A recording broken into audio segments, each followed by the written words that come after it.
श्री स्वामी समर्थ. जय जय स्वामी समर्थ. ओम नमः शिवाय. नमस्कार मंडळी, मी प्रदीप कुलकर्णी. रुद्राभिषेक भगवान शंकरांची सर्वात प्रभावी सेवा. 13 ऑगस्ट 2026 रोजी श्रावण महिन्याला सुरुवात होते आहे. श्रावण महिन्यामध्ये भगवान शंकरांची जास्तीत जास्त सेवा आपण करतो आणि त्यामध्ये शिवपूजन, शिवमंत्रांचा जप, शिवलीलामृत ग्रंथाचं पारायण, शिवदर्शन, स्तोत्र, मंत्रांचं पठण करणं, उपवास करणं, ह्या सर्व सेवा करून आपण भगवान शंकरांना प्रसन्न करत असतो. यात सर्वात प्रभावी जर सेवा कुठली असेल तर ती आहे रुद्राभिषेक. मग रुद्राभिषेक आपण घरी करू शकतो का? अवश्य करू शकतो. श्रावण महिन्यामध्ये प्रत्येक दिवशी आपण रुद्राभिषेक करू शकतो. प्रत्येक दिवशी ज्यांना शक्य नसेल, प्रत्येक सोमवारी, श्रावणातील प्रत्येक सोमवारी रुद्राभिषेक अवश्य करावा. रुद्राभिषेक ही सेवा जर आपण मनोभावे केली तर आपल्या घरातील वास्तुदोष निघून जातात, कुंडलीतील दोष दूर होतात. आणि सर्वात महत्त्वाचं, जर आपल्या मुलांचं अभ्यासात लक्ष नसेल, त्यांची शैक्षणिक प्रगती होत नसेल, किंवा आपल्या घरातील कुठलीही व्यक्ती, मुलं असतील किंवा कोणतीही व्यक्ती जर व्यसनाधीन झाली असेल, तर आपण श्रावणामध्ये प्रत्येक सोमवारी रुद्राभिषेक करा. रुद्राभिषेकाचं जे तीर्थ जमा होत असतं तामणामध्ये, ते तीर्थ घरातील अशा व्यक्तींना प्राशन करण्यासाठी द्या, म्हणजेच पिण्यासाठी द्या. नक्कीच तुम्हाला दिसेल की त्यांच्या स्वभावामध्ये बदल होईल, त्यांचं व्यसन सुटेल, लहान मुलांचं शिक्षणामध्ये मन लागेल. आपलं प्रारब्ध, आपलं नशीब बदलून टाकणारी अशी ही सेवा आहे. मग रुद्राभिषेक म्हणजे काय? रुद्राभिषेक कोणी करावा, कोण करू शकतं? आपण घरच्या घरी रुद्राभिषेक कसा करावा, यासाठी कोणतं साहित्य लागेल, त्याचा संपूर्ण पूजाविधी काय आहे, रुद्राभिषेक करत असताना कुठली स्तोत्र, मंत्र पठण करावी, अशी सर्व माहिती आपण आजच्या व्हिडिओत बघणार आहोत. चॅनलवर नवीन असाल, चॅनल सबस्क्राईब करा, बेल आयकॉन दाबायला विसरू नका. कमेंट बॉक्समध्ये आपल्या शंका असतील नक्की विचारा. कमेंट बॉक्समध्ये ओम नमः शिवाय नक्की लिहा. माहिती जर आवडली लाईक करा, शेअर करा, हाईप करा. रुद्राभिषेक कोण करू शकतं? स्त्री किंवा पुरुष किंवा दोघं जोडीनं, किंवा आपण घरामध्ये सर्वजण मिळून सामूहिक सेवा म्हणून रुद्राभिषेक करू शकता. रुद्राभिषेक म्हणजे काय? प्रथम रुद्राभिषेकाविषयी मनामध्ये शंका भीती असेल काढून टाकावी. जसं आपण कुठल्याही सोमवारी किंवा श्रावणामध्ये आपल्या घरात जे शिवलिंग असतं, शिवलिंगाला स्नान घालतो, अगदी त्याच पद्धतीनं शिवलिंग तामणामध्ये घेऊन त्याला शुद्ध जलानं स्नान घालावं आणि सोबत दूध, दही, शुद्ध तूप, मध आणि साखर हे पदार्थ एकत्र करून किंवा वेगवेगळे शिवलिंगावरती अर्पण करून काही स्तोत्र, मंत्रांचं पठण सोबत करायचं असतं, ज्यामध्ये प्रामुख्यानं रुद्राध्यायाचं पठण करावं लागतं किंवा श्रवण करावं.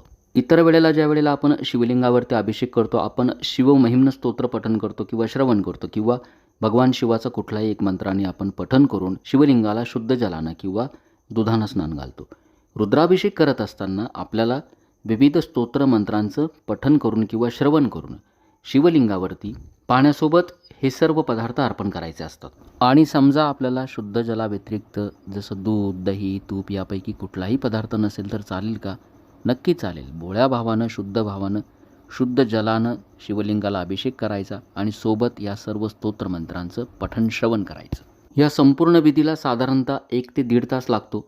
आपल्याला हा विधी करणं सोपं जावं, घरच्या घरी आपण हा विधी करता यावा, म्हणून मी आपल्या या चॅनलवरती ही जी स्तोत्र आहे सर्व क्रमवारे अपलोड केलेली आहे एकाच व्हिडिओमध्ये. आपण फक्त रुद्राभिषेक ही सेवा करत असताना तो व्हिडिओ लावून द्या, स्तोत्राचं पठण सुरू राहील, आपण श्रवण करा आणि सोबत फक्त शुद्ध जल आणि हे सर्व पदार्थ शिवलिंगावरती अर्पण करत राहायचे. मनोभावे करा, एकाग्रतेने करा, श्रद्धेने करा.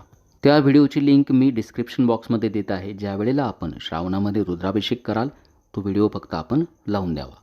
रुद्राभिषेक ही जी सेवा आहे आपण शिवलिंगावरती करू शकता, तसंच रुद्रयंत्रावरती देखील करू शकता.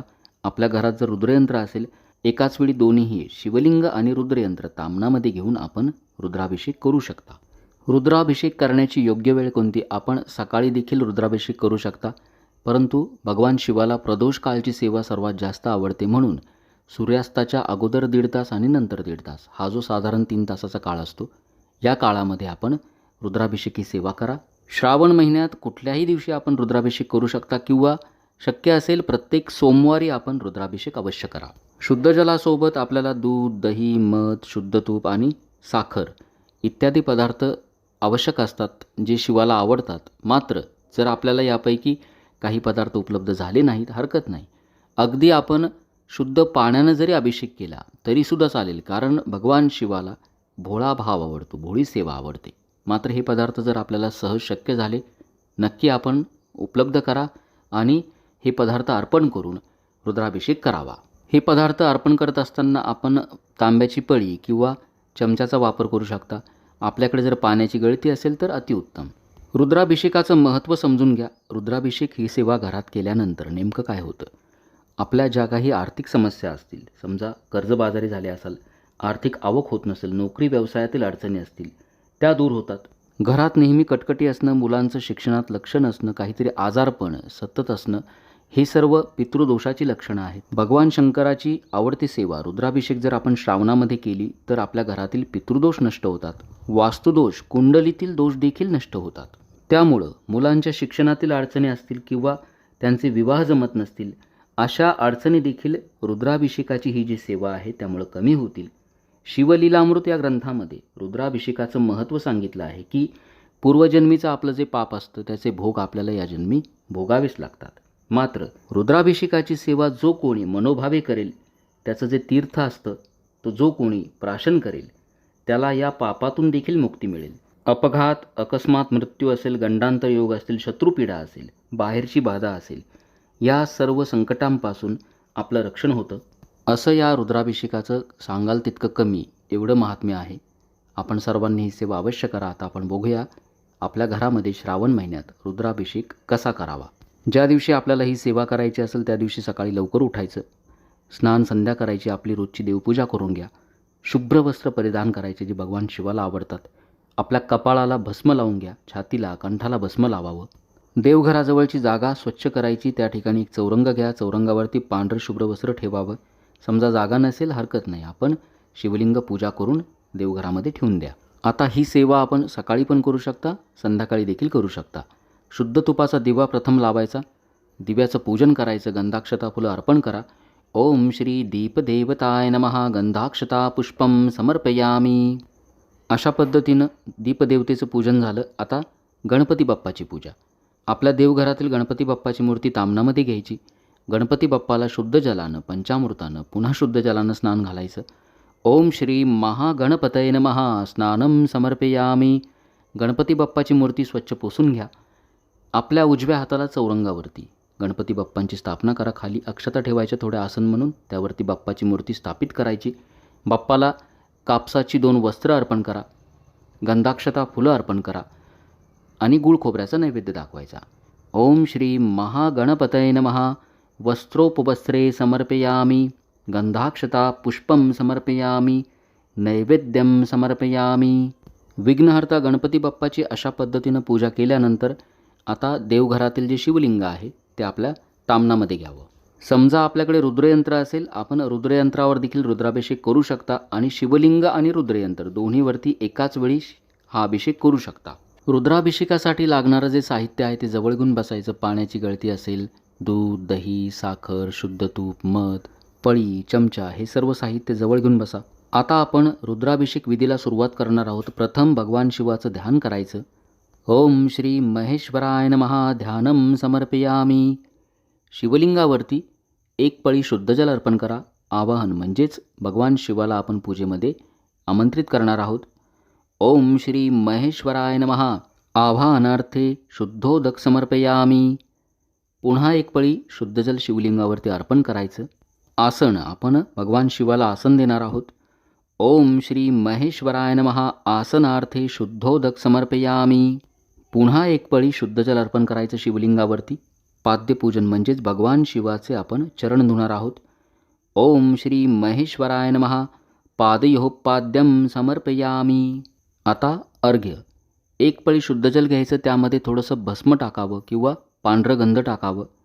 भगवान शिवाचे आपण हात धुणार आहोत, शिवलिंगावरती अर्पण करा. ओम श्री महेश्वराय नमः अर्घ्यम समर्पयामी. आता पंचामृत स्नान. प्रथम 1 पळी दूध अर्पण करावं. ओम श्री महेश्वराय नमः पयस्नानम समर्पयामी. 1 पळी दही अर्पण करा शिवलिंगावरती.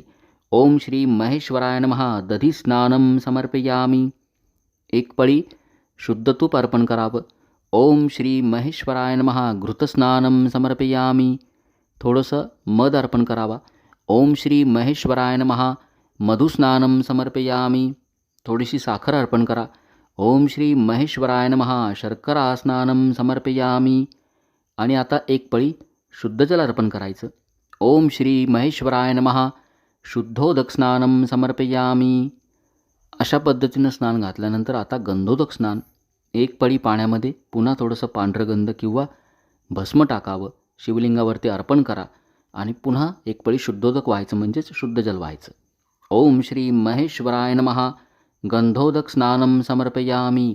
शुद्धोदक स्नानं समर्पयामी. आता शिवलिंगावरती शुद्ध जल तसंच हे सर्व जे पदार्थ आहे हे आपल्याला अर्पण करायचे असतात आणि सोबत काही स्तोत्रांचं पठण करायचं असतं, श्रवण करायचे असतात. हे सर्व जे पदार्थ आहेत, दूध, दही, शुद्ध तूप, साखर आणि मध, आपण एकत्र करून पंचामृत करून घ्या आणि एकत्र करून जरी अर्पण केले थोडं थोडं तरी चालेल. आपल्याकडे जर पाण्याची गळती असेल तर ती गळती शिवलिंगावरती आपण ठेवायची, जेणेकरून शिवलिंगाला शुद्ध जलानं आपल्याला स्नान घालता येईल. आणि मग मधून हे जे पदार्थ आहेत आपण वेगवेगळे अर्पण केले तरी चालेल किंवा यांचं पंचामृत करून थोडे थोडे पदार्थ अर्पण करायचे. पंचामृत अर्पण करा, मध्येच आपण शुद्ध जल अर्पण करू शकता. आणि सोबत जे स्तोत्र मी आता आपल्याला सांगणार आहे क्रमाक्रमाने आपल्याला ते पठण करायचे आहेत किंवा श्रवण करायचे आहेत. आपल्या चॅनलवर जो व्हिडिओ आहे रुद्राभिषेकातील सर्व स्तोत्रांचा व्हिडिओ मी लिंक डिस्क्रिप्शन बॉक्समध्ये देतो आहे. आपण तो व्हिडिओ लावून द्या. साधारण 1-1.5 तासाचा व्हिडिओ आहे.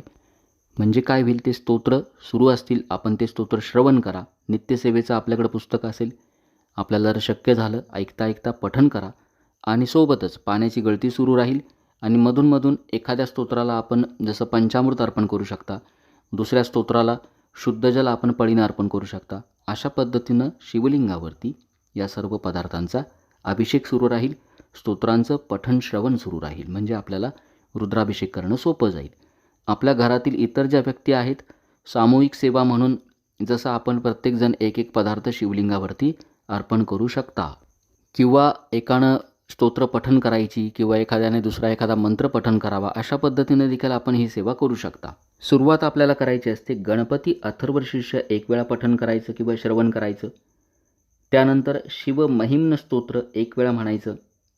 रामरक्षीतील पहिले 9 श्लोक म्हणायचे किंवा ऐकायचे. त्यानंतर महत्त्वाचा रुद्राध्याय, मराठीतही चालेल संस्कृतही चालेल, आपल्या चॅनलवरती आहे, आपण तो ऐकून सोबत पठण करा किंवा श्रवण करा.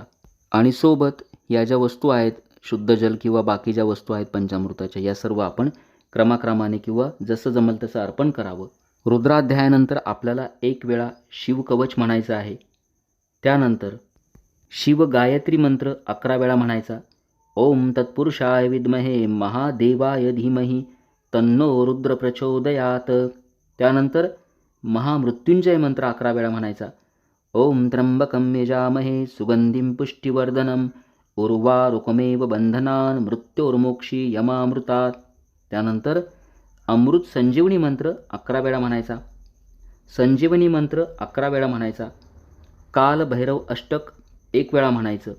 ही सर्व स्तोत्र मंत्र आपल्या चॅनलवरती मी अपलोड केलेली आहे. मंत्र किंवा स्तोत्राचं नाव आणि पुढे आपल्या चॅनलचं नाव प्रदीप कुलकर्णी असं आपण सर्च करा, आपल्याला प्रत्येक स्तोत्र मिळून जाईल. आणि मग ही स्तोत्र आपण यूट्यूबला लावून दिली आणि फक्त शिवलिंगावरती शुद्ध जल अर्पण केलं किंवा हे जे पदार्थ मी सांगितले यातील जे पदार्थ उपलब्ध होतील ते फक्त आपण शिवलिंगावरती अर्पण करायचे.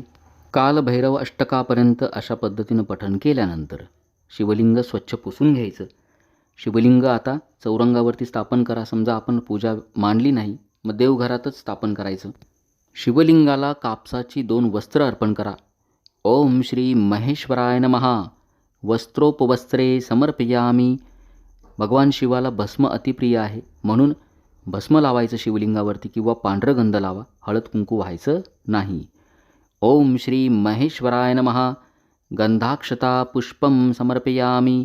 पांढऱ्या अक्षता व्हायच्या आणि पांढरी फुलं अर्पण करा. आता आपण भगवान शिवांना त्यांची आवडती 108 बिल्वपत्र म्हणजेच बेलपान वाहणार आहोत. 108 बेलपानं कशी व्हायची? समजा आपल्याला 108 बेलपानं उपलब्ध नाही झाली तर एकच बेलपान आपण व्हायचं, मात्र 108 वेळा आपल्याला भगवान शिवाच्या नावाचा उच्चार म्हणजेच शिव अष्टोत्तर शतनामावली आपल्याला पठण करायची किंवा श्रवण करायची, ज्यामध्ये भगवान शंकरांची 108 नावं आहे. प्रत्येक नावाचा उच्चार करताना एक एक बेलपान शिवलिंगावरती अर्पण करायचं. बेलपान अर्पण करत असताना उलटं करावं. देठाची बाजू शिवलिंगाकडे, पानाचं टोक आपल्याकडं आणि पान उलटं अर्पण करायचं. म्हणजे पानाच्या ज्या शिरा असतात त्या आपल्याला वरतून दिसल्या पाहिजे. प्रत्येक बेलपान अर्पण करत असताना शिवअष्टोत्तर शतनामावतील 108 नावं आहेत. प्रत्येक नावाचा उच्चार करायचा. समजा जेवढी पानं उपलब्ध होतील तेवढी पानं आपण अर्पण करायची आणि 108 नावांचा उच्चार करायचा. शिवअष्टोत्तर शतनामावली देखील आपल्या चॅनलवर आहे. लिंक मी डिस्क्रिप्शन बॉक्समध्ये देतो. ऐकून आपण सोबत पठण करा. थोडक्यात शेवटी आपल्याला बिल्वपत्रानं भगवान शिवांना म्हणजेच शिवलिंगावरती अभिषेक करायचा असतो. अशा पद्धतीनं बेलपान अर्पण केल्यानंतर शिवलिंगाला संपूर्ण पूजेला धूपदीपानं ओवाळायचं आणि फळांचा आणि समजा आपण सोमवारी रुद्राभिषेक करणार असाल तर त्या दिवशी उपवासाचे जे पदार्थ असतात दूध साखरेचा नैवेद्य दाखवायचा. ओम श्री महेश्वराय नमः. धूपम समर्पयामी, दीपम समर्पयामी, नैवेद्यम समर्पयामी. ओम प्राणाय स्वाहा, ओम अपानाय स्वाहा, ओम व्यानाय स्वाहा, ओम उदानाय स्वाहा, ओम समानाय स्वाहा, ओम ब्रह्मणे नमः. अशा पद्धतीनं नैवेद्य दाखवल्यानंतर आरती करावी. आरत्यांमध्ये गणपती बाप्पाची आरती, देवीची आरती, भगवान शंकरांची आरती, गुरुदेव दत्तांची आरती, स्वामींची आरती म्हणा. प्रसादाचं वाटप करायचं आणि तामनामध्ये रुद्राभिषेक केल्यानंतर जे तीर्थ जमा झालेलं असतं हे तीर्थ आपल्या घरात जर कोणी आजारी असेल किंवा व्यसनाधीन असेल त्यांना हे तीर्थ पिण्यासाठी द्या. नक्कीच तुम्हाला त्यांच्या स्वभावामध्ये बदल झालेला दिसेल. त्यांचं व्यसन कमी व्हायला मदत होईल. तसंच थोडंसं तीर्थ आपल्या घराच्या आवारामध्ये, घराच्या चारही कोपऱ्यामध्ये थोडंसं तीर्थ शिंपडायचं जेणेकरून आपल्या घराचं संरक्षण होईल. तर अशी ही अत्यंत प्रभावी अशी सेवा आहे रुद्राभिषेक. घरच्या घरी आपण करू शकता. सोपी आहे आणि आपल्याला सोपं जावं म्हणून मी सर्व प्रकारचे स्तोत्रांचे मंत्रांचे व्हिडिओ देखील अपलोड केले आहेत. त्याची लिंक डिस्क्रिप्शन बॉक्समध्ये देत आहे. ते ऐकून प्रत्येकानं रुद्राभिषेक आपल्या घरात अवश्य करा. प्रत्येक दिवशी शक्य नाही झाला तर प्रत्येक सोमवारी तरी करा श्रावणामध्ये. आपण सर्वजण रुद्राभिषेक आपल्या घरामध्ये करणार आहात का? हा व्हिडिओ आपल्याला जर आवडला असेल लाईक करा. कमेंट बॉक्समध्ये नक्की सांगा. जास्तीत जास्त शिवभक्तांपर्यंत हा व्हिडिओ शेअर करा. व्हिडिओला हाईप करा. श्रावण महिन्यातील पुढील महत्त्वांच्या व्हिडिओसाठी हे चॅनल सबस्क्राईब करा. श्री स्वामी समर्थ. जय जय स्वामी समर्थ. ओम नमः शिवाय.